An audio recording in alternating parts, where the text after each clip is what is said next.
I woke up in a hospital bed, head pounding, barely able to process the doctor's words. Possible amnesia. So, half-jokingly, I looked at the girl sitting beside me and asked, "Who are you?" Gabriela didn't laugh. She didn't even flinch. She looked me dead in the eye and said, calm, distant, "We're just ordinary friends." And in that moment, everything froze. The word gotcha got stuck in my throat. I stared at her, expecting a wink, a smile, some hint that this was all part of the joke. But no, she meant it. I could feel it in her voice, in her silence. Truth is, if the doctor hadn't called her, I don't think she would have even shown up. Still, I didn't ask her about it. I just forced a half-smile and said, "Is that so? That's really kind of you." She replied with a quiet, like I was wasting her time. Then she stood up, barely giving me a second look. "I've got work to do," she said, glancing at her phone. And just like that, she walked to the door. Paused, maybe out of guilt, and said, "Rest well." Then she was gone. The smile faded from my face the second the door closed. What no one knew, not the doctor, not the nurses, not even our closest co-workers, was that Gabriela and I weren't just friends. We were everything to each other. College sweethearts, 7 years together, moved to South City side by side. Started our careers at the same marketing firm, climbing the ladder step by step, hand in hand. But the world didn't know. We agreed to keep it secret, afraid of what office rumors might cost us. And when we both got promoted and found ourselves leading rival teams, it became even more necessary to stay quiet. Still, there were times I wanted more. I'd ask if we should finally make it public.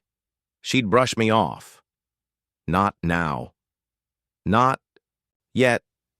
Why complicate things? And now I knew why. Today I got my answer. The doctor told her I might not remember much, but that didn't stop her from pretending we were just casual acquaintances. Even if I forgot, she wouldn't care.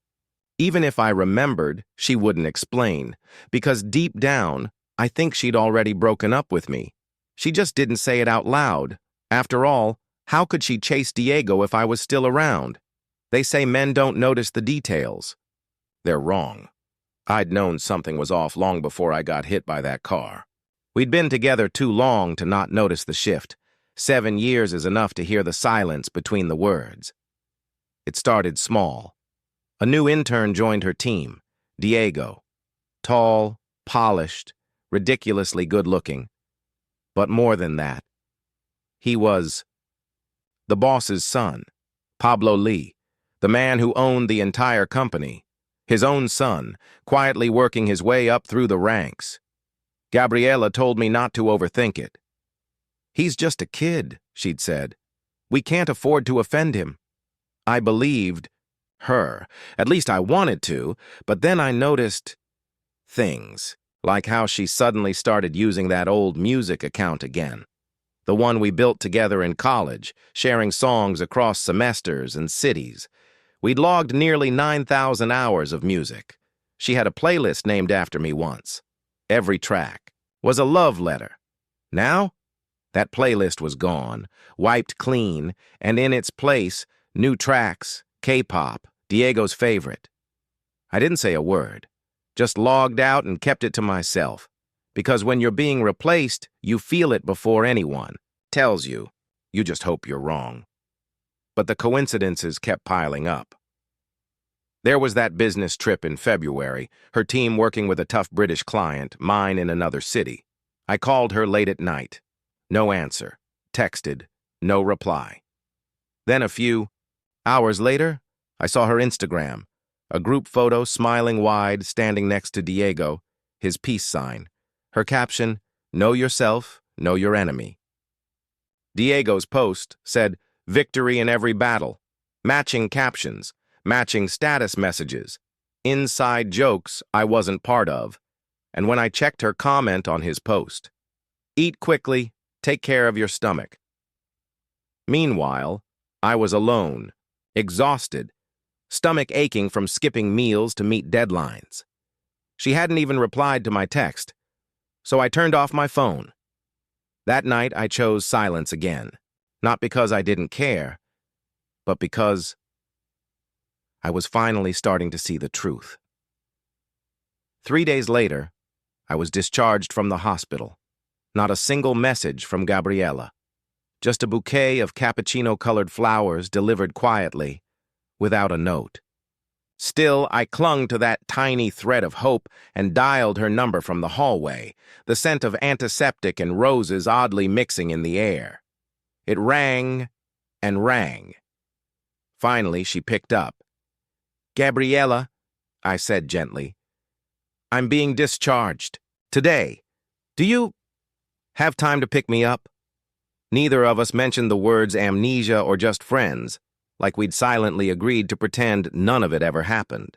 There was a pause, and then her voice, distant and rehearsed. "Sorry, Daniel.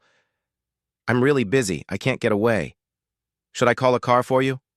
I didn't react right away. I simply asked, "Busy with what?" That caught her off guard. I could hear it in the silence. I wasn't usually the type to push. I always gave her space. But I knew.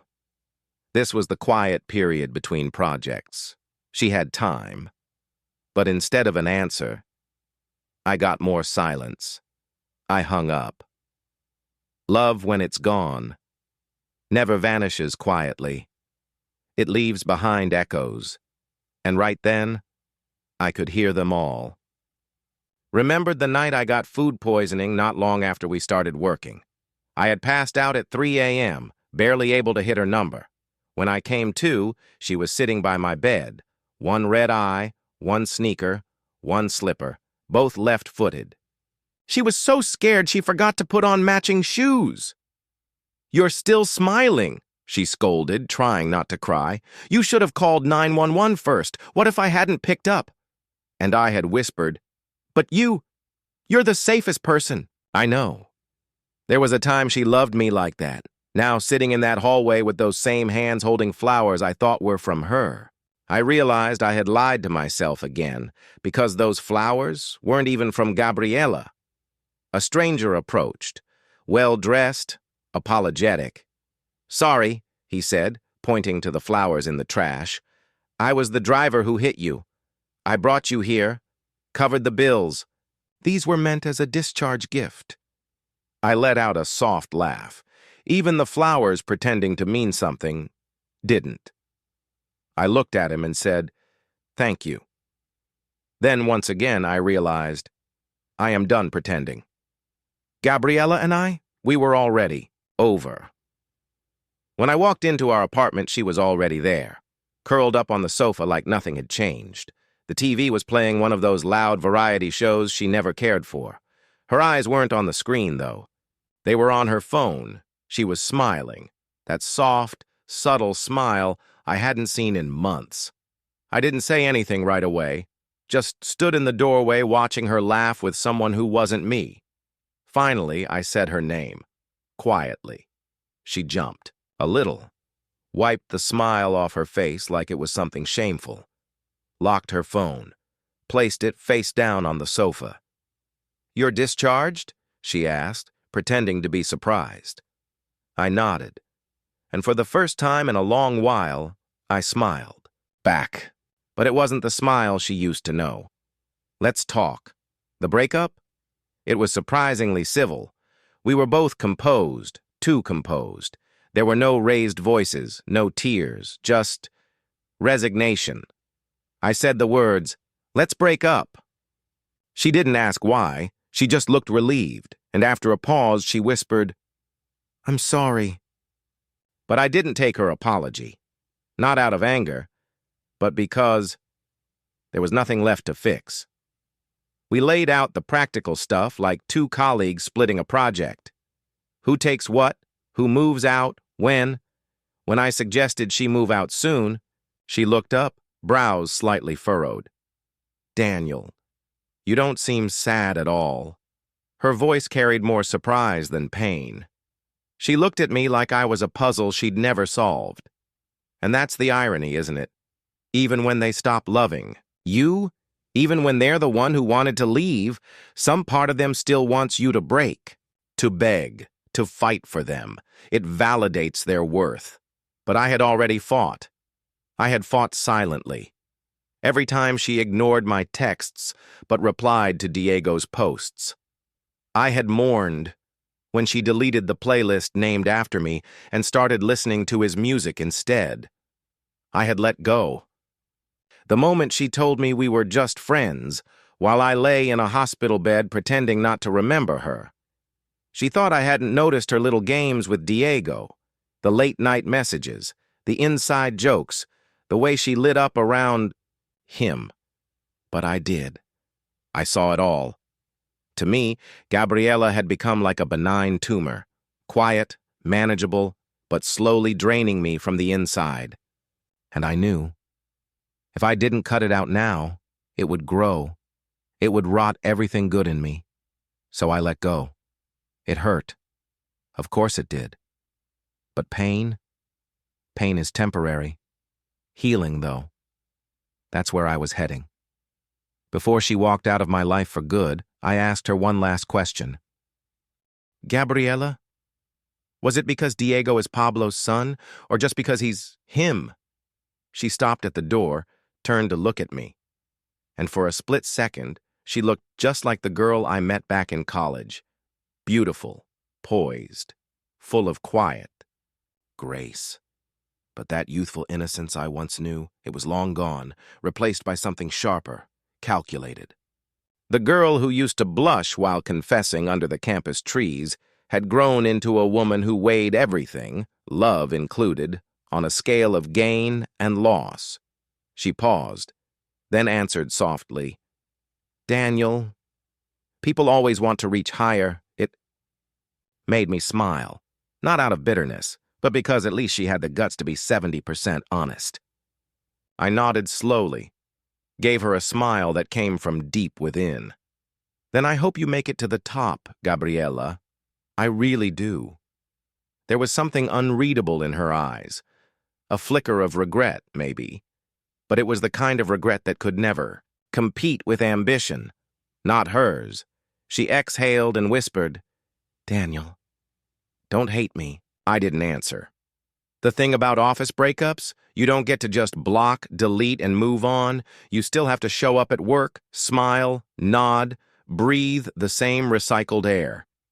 When my taxi pulled up outside the company, I saw them. Gabriela and Diego. Not alone, but surrounded by teammates, laughing, chatting, heading off for lunch like it was just another Tuesday. Diego looked happy, light on his feet, bright smile, talking to her with all that new love energy. And Gabriela, she had that soft look in her eyes, the kind she used to give me.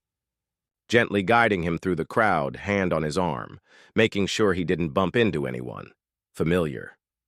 And yet, completely foreign.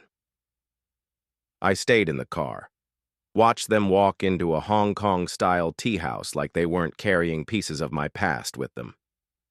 The driver glanced back. That your crush? I smiled faintly. My ex. His face dropped, like he wanted to say something comforting but didn't know how. So I let him off the hook. It's all right. I've made peace with it. Inside, Bella greeted me with a warm grin. Daniel, you're back. You should have let us visit. I'm fine now, I said, brushing it off. How's the Hong Kong case going? She handed me the files, then hesitated. Check the office. When she was sure no one was listening, she leaned in and whispered, Daniel, don't look at the data yet. I need to tell you something first. I looked up. There was something anxious in her face. You know Albert's leaving for the Nanjing branch next month, right? I nodded. We all knew. Well, she continued, biting her lip, the director spot's going to open up, and everyone says it'll be between you and Gabriela. She was being careful, choosing her words. Honestly, either of you deserve it, but... I waited. But a few days ago, I saw Gabriela and Diego in the break room, hugging. Her voice dropped even lower. And since everyone suspects Diego is Pablo's son, she didn't have to say the rest. I already knew. I'd been lying in a hospital bed wondering why Gabriela never called. Meanwhile, she was cozying up to someone who might be our boss's son. I looked down at the document in my hands, laughed quietly. "Don't worry," I told her. "Promotions are decided by the higher-ups. We just do our jobs." Bella sighed, still upset. I returned to reviewing the data, thinking the drama was over. But then Gabriela knocked on my door. She stood there, confident, cool, unreadable. "I thought you'd resign," she said flatly. No greeting, no warmth. Just strategy. There was something in her tone. Not a threat, not quite advice either. A strange mix of both. "When Albert leaves, one of us will be promoted," she continued. "If I were you, I'd start making other plans." She didn't say it to be kind. She said it because she already saw herself as the winner. With Diego, aka the boss's rumored son, on her arm, she figured she'd take the position, then push me out to avoid any complications. She wasn't just warning me, she was giving me the chance to disappear on my own terms. And that's when I realized feelings change, people change. But I never thought she'd lose even the last shred of basic human decency. But she did. And somehow, that hurt more than the heartbreak.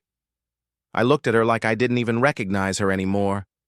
And, without thinking, the first thing that came out of my mouth was, "Gabriela, you're trash." She didn't flinch, didn't argue. She just took it.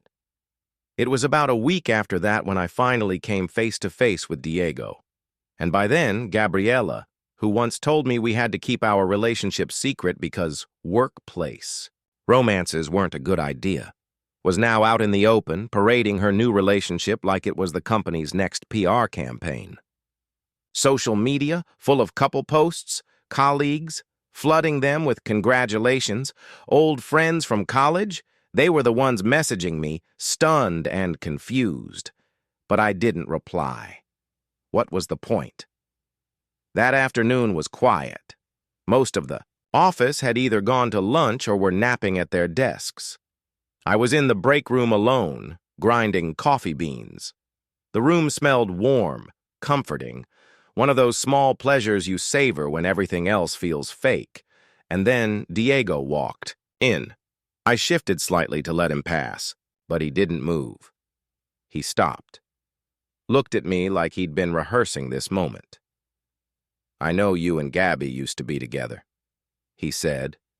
Gabby. The way he said her name. So sweet, like she was some fairy tale character instead of the woman. "Who used to fall asleep on my shoulder? He had a baby face, and he was shorter than me." I glanced down, raising an eyebrow, curious, not threatened. His eyes traveled across my face, searching for something, a reaction, maybe jealousy, maybe pain. But when I gave him nothing, just calm, steady silence, his face tightened with disappointment. Then came the second act of his little speech. "I saw that playlist she made, the one with your name on it. You guys weren't that good at hiding your relationship." Still, I said nothing. He kept going. "My father really likes Gabriela, you know. Says she's got drive, that she reminds him of himself when he was younger.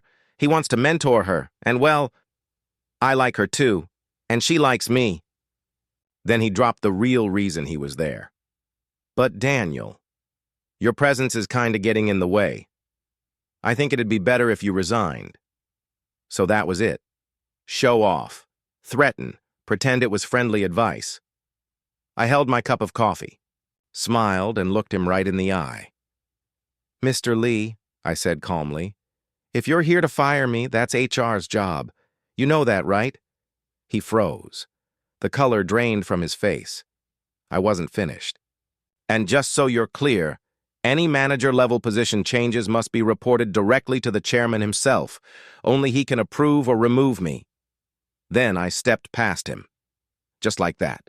No drama, no shouting, just truth, served warm, like the coffee in my hand. Soon after that, the company officially announced that Albert was being transferred to the Nanjing branch. A farewell banquet was arranged, one of those formal gatherings where the air is full of smiles but the tension sits just beneath the table. The HR manager personally handed me my invitation. Bella, one of my closest colleagues, looked pale. She leaned over and said quietly, "Daniel, no matter what happens, we're with you. If things get ugly, we'll follow you wherever you go." I tapped her forehead gently with the invitation and smiled. "It's just dinner," I said.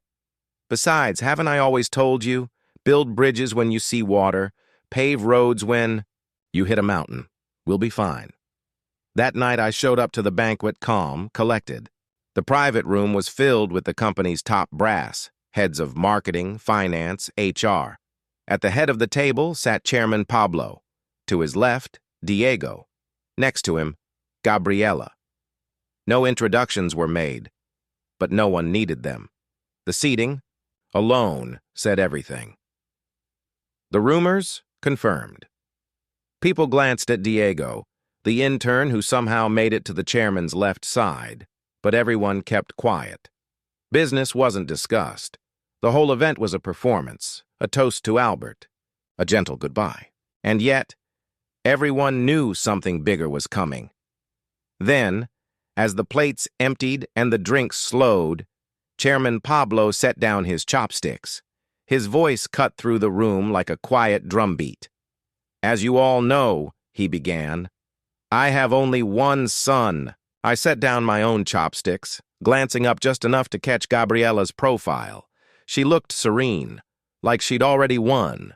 I turned away, picked up a napkin, wiped my hands slowly. "Let them play their game," the chairman continued, his voice deep, composed.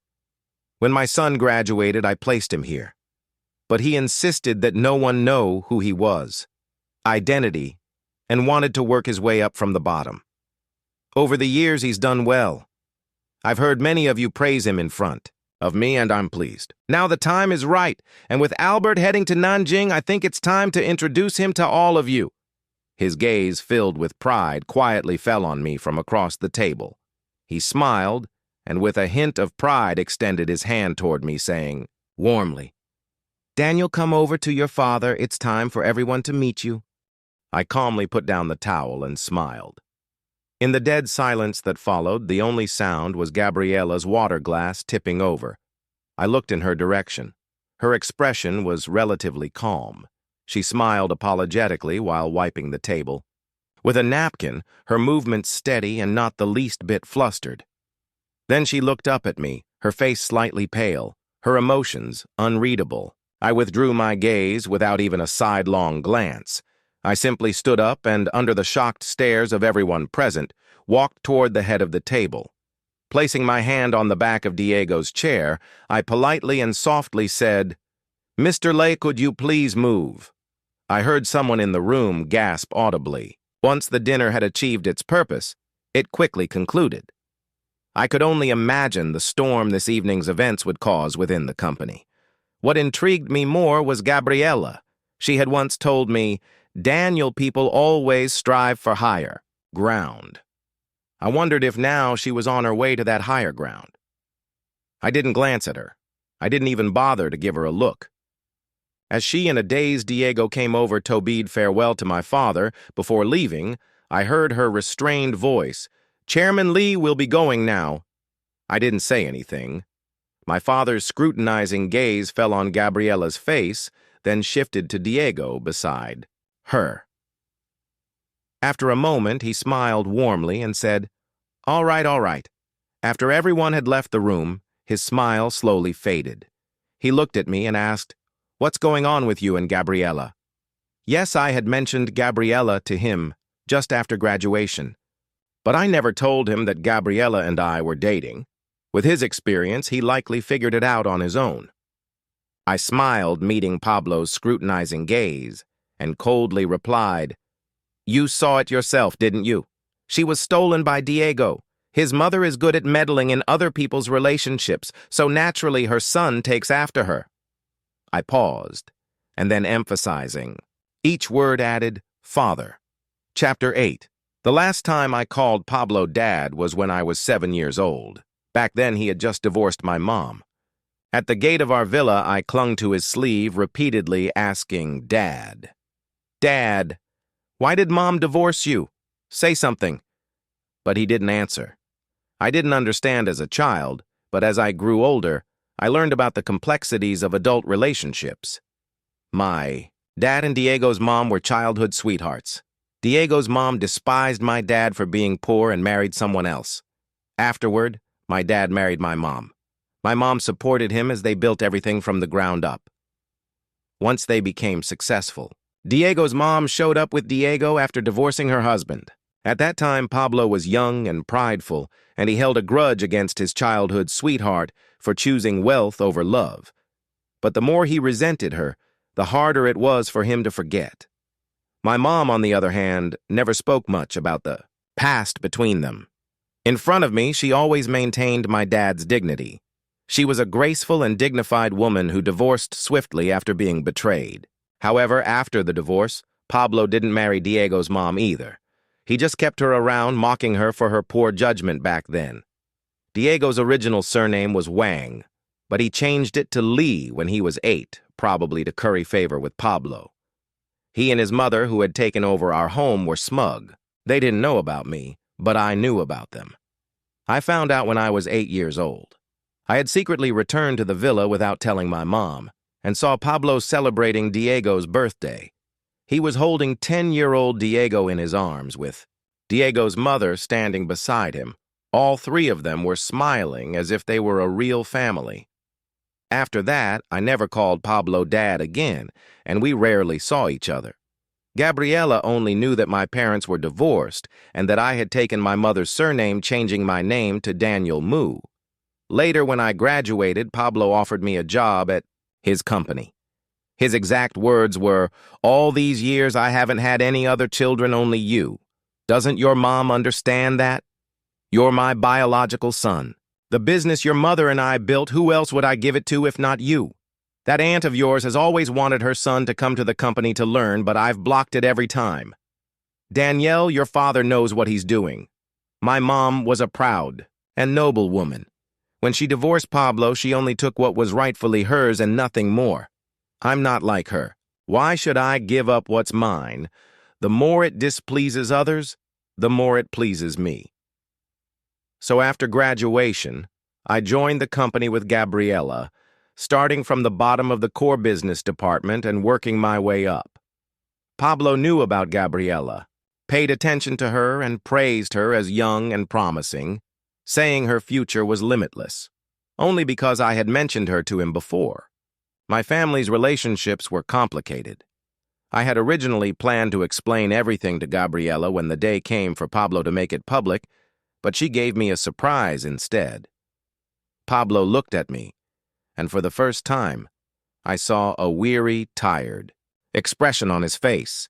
He sighed and said, "It's my fault. I've wronged you." I chuckled softly. Just a man being a man.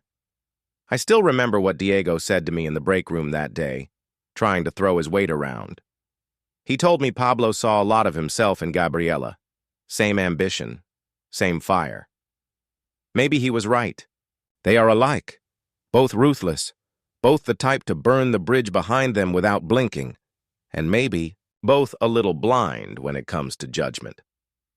3 days later, I walked back into the office. The shock of the news had mostly settled. People acted normal, polite, like nothing had happened. No stares, no whispers, just slightly warmer smiles, and a little more respect in their tone.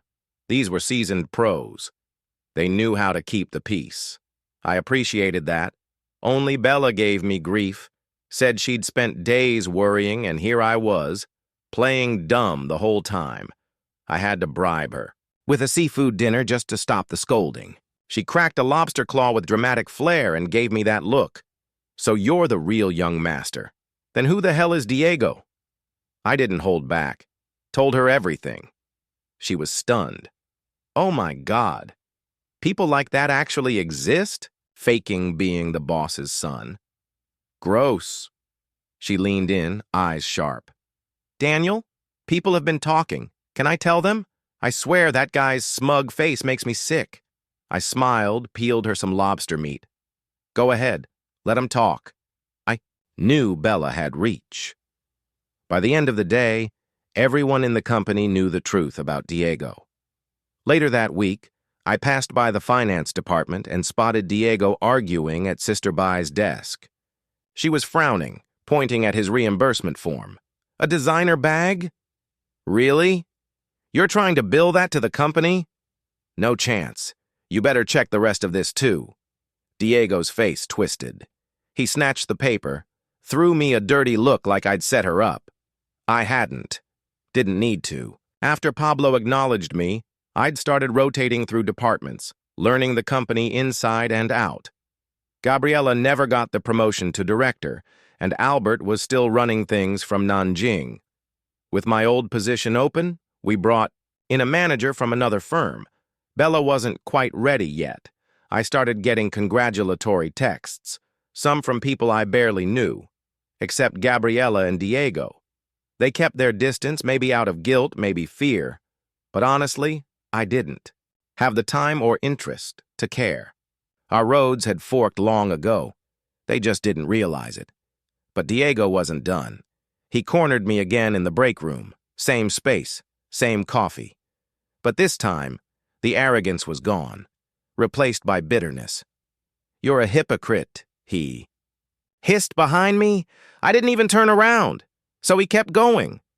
Your mom acted like she didn't care when she left, like she wanted nothing from the Lee family. But look at you now, crawling back, pretending you're above it all. But deep down, you're just as greedy. Hypocrites. Both of you. I laughed. I actually laughed. Diego always talked like he had something clever to say, but all I heard was desperation. Bella once asked if I planned to deal with him. I hadn't. There was no need. The company would do that for me. The truth? Diego was never my rival. He just thought he was. I turned, looked at him, calm, almost amused. Diego, relax. All I did was take back what was mine. Why are you acting like I stole your heart? He flinched, so I leaned in. If I were you, I'd tell your mother to get creative. All those years of sucking up to Pablo, and what did you get? A monthly allowance? No house? That's just sad. I paused, then smiled. Don't worry, though. I'll make sure you two keep that allowance. Think of it as payment for keeping the old man entertained.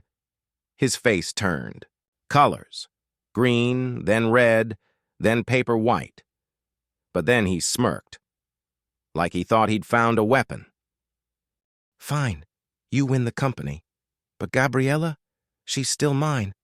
I didn't even blink. Then she belongs where she belongs, I said. The trash can. Maybe he loved her, or maybe he just thought she'd boost his status.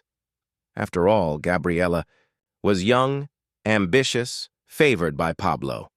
In Diego's eyes, she was his ticket to higher ground. Too bad the elevator was going in the opposite direction. He needed to prove himself in the company. And Gabriela? She was his golden ticket. Together, they were like two mirrors facing each other, using, reflecting, pretending. But in the end, all that scheming led them nowhere. No power, no love, just disappointment. I looked at Diego, my patience worn thin but still holding on to some thread of civility. This is the last time I'll be this polite, I told him, voice calm but final. Keep your head down. I won't always be this kind. His eyes shimmered. Tears, though. I doubt he even knew they were there. But I wasn't Gabriela. I didn't feel sorry for him. If anything, watching those tears rise was strangely satisfying. Gabriela's resignation? It didn't surprise me. Truthfully, I couldn't think of a single reason for her to stay. The paperwork went through the usual process, and I didn't interfere, not until it was already done. But on her final day, she messaged me, wanted to talk.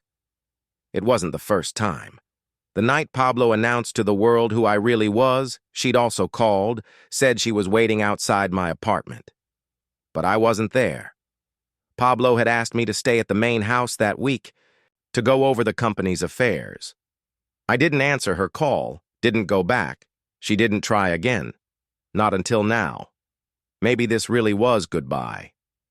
I didn't reply, but she showed up anyway. There was always a certain grace in Gabriela. That polished calmness of someone who pretends betrayal is just a business decision. She smiled at me like we were old friends meeting after years apart.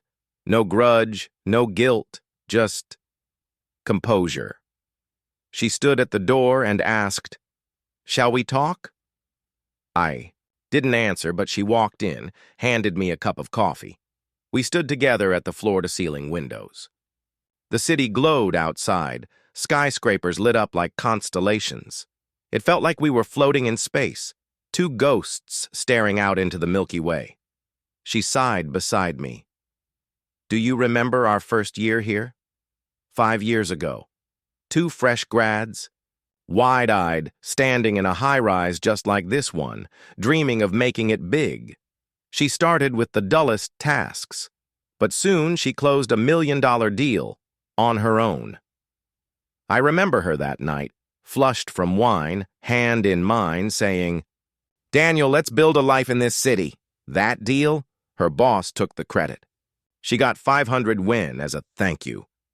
She used it to treat me to hot pot. Steam curled around her face that night, but her voice cut through it. It was the first and last time she let herself be vulnerable. 'Daniel,' she'd asked, 'how long will it take for us to really make it?' That same night, I knocked on Pablo's door. We'd never taken a cent from him before. My mom raised me on her own after the divorce. But for Gabriela, I asked. I swallowed my pride and asked. He was surprised, pleased even. But I'll never forget what he said. 'If she can't handle a setback like this on her own, Daniel, she's not worthy of being part of this family.' Still, he took note of her, spoke well of her. And when the old man praises someone, the rest of the company listens. Gabriela rose fast, smart, capable. She earned it. But somewhere along the way, in all her efforts to gain approval, to win over Pablo's princess, she lost sight of us. 'How did we end up like this?' she asked softly. I gave a bitter laugh. 'Gabriela, don't do this. I get it. You wanted better. You reached for it. But don't insult both of us by playing the nostalgia card now.' She laughed too, looking right at me, but the warmth in her eyes faded. Slowly. Then she asked, 'Can we at least be ordinary friends?' Her voice broke slightly. 'I betrayed you, and you hid things too. Doesn't that make us even?' I shook my head, letting out a tired breath. 'Even?' I repeated. 'You think this is about balance sheets?' She went still. 'If I weren't Pablo's son, Gabriela, where do you think I'd be now? You didn't just betray me. You helped push me out. And then you stood beside the one who took my place, smiling, like nothing happened.' She flinched, just a little. 'I watched you and Diego, parading around, playing happy couple. While I was packing my resignation under pressure you helped create. According to the non-compete clause, I couldn't even touch the same industry again. All the years I spent grinding, all that experience, every sleepless night and scar I earned would have ended up just paving the way for Diego and Gabriela to stroll across like it was theirs to claim. And while I was out there, wandering the streets like a ghost, stripped of everything, I imagined them high above the city, living it up in some glass tower, sipping champagne, untouched by the wreckage they left behind. Now here she was, standing in front of me, talking about being even. I looked at her. Really looked. At that pale face that didn't seem so sure anymore. And I smiled. Just a little. But not warmly. Not kindly. Just distant. 'Gabriela,' I said, calm but clear. 'There's no such thing as even. You owe me. And you'll Carry that debt for the rest of your life. I'm not going to be the bigger person. I'm not here to forgive you, ashes to ashes, dust to dust. If we ever cross paths again, we'll be strangers." And that was it. I glanced at my watch, not unkindly but firmly, and said, "It's time for you to go." She walked away slowly, her steps uncertain. In all the years I'd known her, I had never seen Gabriela look so defeated. But that was the path she chose. Later, I ran into her at an industry summit. Once, maybe twice. By then, I had taken Pablo's place. The room shifted when I entered. Eyes turned, people stood, and Gabriela. She was on the edges now, starting over at a new firm, climbing a new ladder, one rung at a time. She didn't even have the standing to come say hello. Sometime after that, over dinner, Pablo mentioned Diego. Apparently, he'd been conned. Money, love, the whole package. Pablo laughed, called him brainless. I never asked when Gabriela and Diego broke up. Didn't need to. Two people who got together for personal gain? They'll always drift apart when the gains run out. I took a sip of my tea, eyes on the garden, in bloom. April was in full swing. Another spring, another year. And the past? The past was exactly where it belonged, behind me.